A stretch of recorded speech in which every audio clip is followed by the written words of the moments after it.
बिस्मिल्लाहिर्रहमानिर्रहीम। अस्सलाम वालेकुम। जहाँ भी रहें खुश रहें।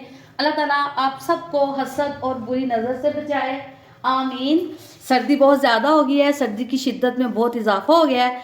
आज बच्चों का दिल चाह रहा था कि हम बीफ पुलाव खाएं, तो इसके लिए मैंने सोचा क्यों ना आपके साथ भी अपनी ये वीडियो ये रेसिपी शेयर करती हूँ। हमने लिया है बीफ, ये देखें टिक्का बोटी में कट किया हुआ, और साथ में कुछ नलियाँ, यानी कि हम बनाएंगे बीफ नली पुलाव। इसको अच्छे से मैंने धोकर इसका पानी खुश्क कर लिया है। अब इस सब चीज़ों को एक प्रेशर में डाल लेते हैं। मैंने चूल्हे पे प्रेशर रख लिया है। अब उसमें मैं ये सारा जो है ना गोश्त डाल दूंगी, और साथ ही मैं इसमें डालूंगी कुछ खड़े मसाले, जिसमें मैं इसमें शामिल करूंगी 2 से 3 अदद लौंग, एक इसमें शामिल करेंगे बादियान का फूल, ये ना बीफ की ना ज़रा स्मेल इससे ख़त्म हो जाती है, और एक इसमें शामिल कर देंगे बड़ी इलायची। आप ऐसे एक बड़ी इलायची शामिल कर दें, और 2 से 3 जो है ना वो दालचीनी की स्टिक्स वो इसमें हम शामिल कर देंगे। साथ ही हम इसमें शामिल करेंगे 1 चम्मच नमक का, 1 स्पून आप इसमें नमक का शामिल कर लें,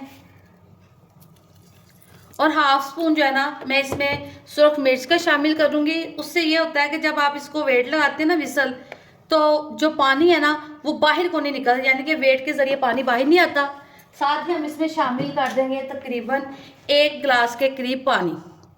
बस इतना पानी शामिल करेंगे कि ये गल जाए। हमने इसको सिर्फ गलाना है, इसकी यखनी नहीं निकालनी। और इसको ढक्कन लगाकर 10 से 12 मिनट के लिए विसल लगाएंगे।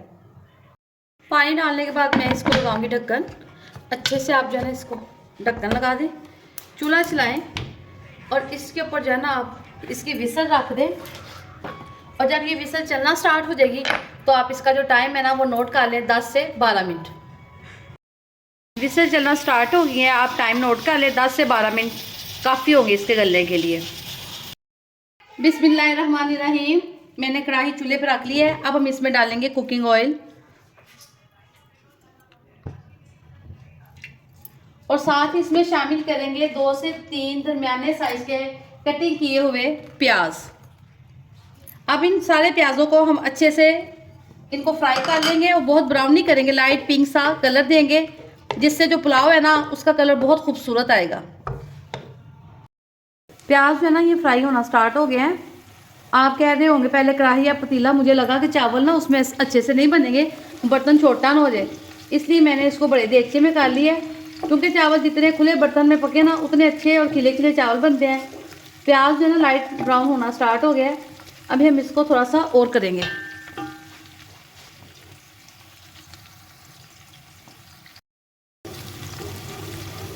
प्याज जो है ना लाइट ब्राउन होना स्टार्ट हो गया है।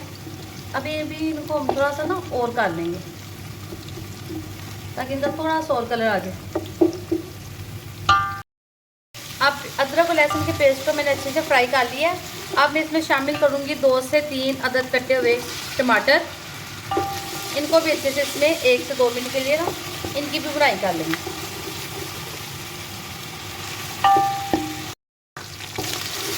अब 1 से 2 मिनट है ना मैंने इसमें टमाटर भी डाल लिए हैं। टमाटर भी ना सॉफ्ट हो गए हैं। अब हम इसमें डालेंगे कुछ मसाले। मैंने 3 गिलास जो है ना चावल के वो तकरीबन आधा घंटा पहले भिगोए थे। अब उसके हिसाब से मैं इसमें मसाले डालूंगी। सबसे पहले मैं इसमें शामिल करूंगी नमक। नमक गोश्त को गलाते वक्त भी मैंने 1 चम्मच डाला था, अब मैं 2 चम्मच मज़ीद डाल दूंगी। साथ ही मैं इसमें शामिल करूंगी ज़ीरा। 2 से 3 खाने के चम्मच आप इसमें ज़ीरा शामिल कर दें। इसकी खुशबू और जायका जो है ना वो बड़ा ज़बरदस्त हो जाता है। 1 चम्मच मैं इसमें शामिल कर दूंगी काली मिर्च का, ताकि इसका जायका मज़ीद बढ़ जाए। और साथ ही इसमें सुरख मिर्च जो है ना वो 1 चम्मच शामिल कर देंगे।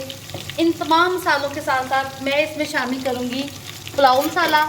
आप जिस भी ब्रांड का इस्तेमाल करते हैं कर लें, लेकिन जो शान है ना उसका रिज़ल्ट बड़ा ज़बरदस्त है। ये देखें मैं ज़्यादातर शान के मसाले यूज़ करती हूँ, और इसका जायका जो है ना बड़ा ज़बरदस्त आता है। अब इन तमाम मसालों को अच्छे से मिक्स करके तो मैं अब इसमें लगाऊंगी हल्का सा छींटा पानी का।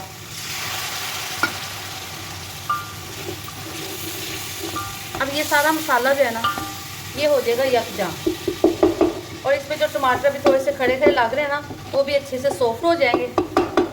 अब इन तमाम को ऐसे भूनने के बाद मैं इसमें गोश्त शामिल कर दूंगी। ये सारा मसाला यकजा हो गया है। अब इसमें ये जो हमने गोश्त गलाया था ना, ये नली, ये बीफ, ये अच्छे से गल गया, ये इसमें अच्छे से शामिल कर दूँगी और इसको भी ना अच्छे से 5 से 7 मिनट इसकी भुनाई करेंगे ताकि इसका भी जो जायका है ना इसमें निकल आए। इसकी ज़्यादा मैंने यखनी नहीं बनाई थी क्योंकि मैंने यखनी पुलाव नहीं बना रही थी, सादा सादा बीफ नली पुलाव बना रही हूँ। अब 5 से 7 मिनट के लिए इसकी भी अच्छे से भुनाई कर लेंगे। अब ये जो मसाला है ना, ये सारा मैंने अच्छे से इसको भून लिया 5 से 7 मिनट। अब मैं इसमें शामिल कर दूंगी पानी। मेरे 3 गिलास चावल है, मैं उसके हिसाब से 4.5 गिलास इसमें पानी की शामिल कर दूंगी। बिस्मिल्लाहिर्रहमानिर्रहीम। पानी इसमें मैंने शामिल कर दिया है। अब इसको ऊपर ढक्कन दे देते हैं ताकि पानी को जो है ना बॉयल आ जाए और उसके बाद हम इसमें चावल शामिल करेंगे। अब देखते हैं कि पानी बॉयल होना शुरू हुआ है कि नहीं। माशाल्लाह से पानी जो है ना ये बॉयल होना स्टार्ट हो गया है। अब हम इसमें शामिल कर देते हैं चावल। ये सारे चावल इसमें शामिल कर देते हैं।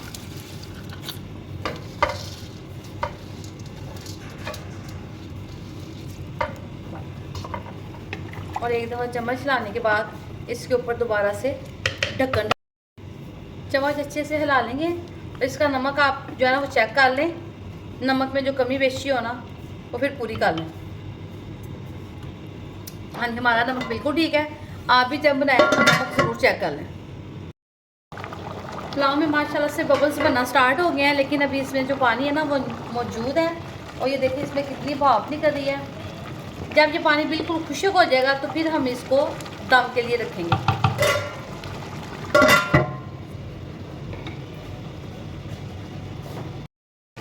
पानी जो है इसका खुश्क हो गया बिल्कुल, ये बबल्स बन गए हैं।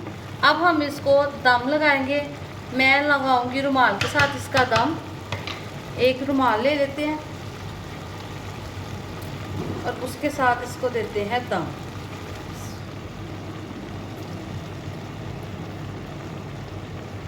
अब हम इसको 10 से 15 मिनट के लिए जो है ना वो दम पे रख देंगे।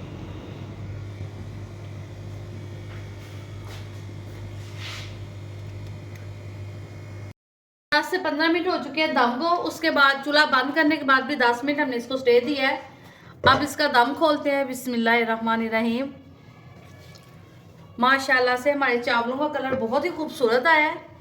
अब हम इनको हल्के हाथ से हिलाते हैं और डिश में निकाल के आपको इसकी फाइनल लुक दिखाते हैं। आप देख सकते हैं कि चावल देखें कितना अच्छा और खिला खिला बना है। बिस्मिल्लाहिर्रहमानिर्रहीम। चावल जो है ना वो डिश में निकालते हैं और फिर आपको इसकी फाइनल लुक दिखाते हैं। ये देखिए चावल माशाल्लाह से ज़बरदस्त और खिले खिले बने हैं। अगर आप भी इस तरीके से बीफ पुलाव बनाएंगे तो सारे यकीनन आपकी बहुत तारीफ़ करेंगे।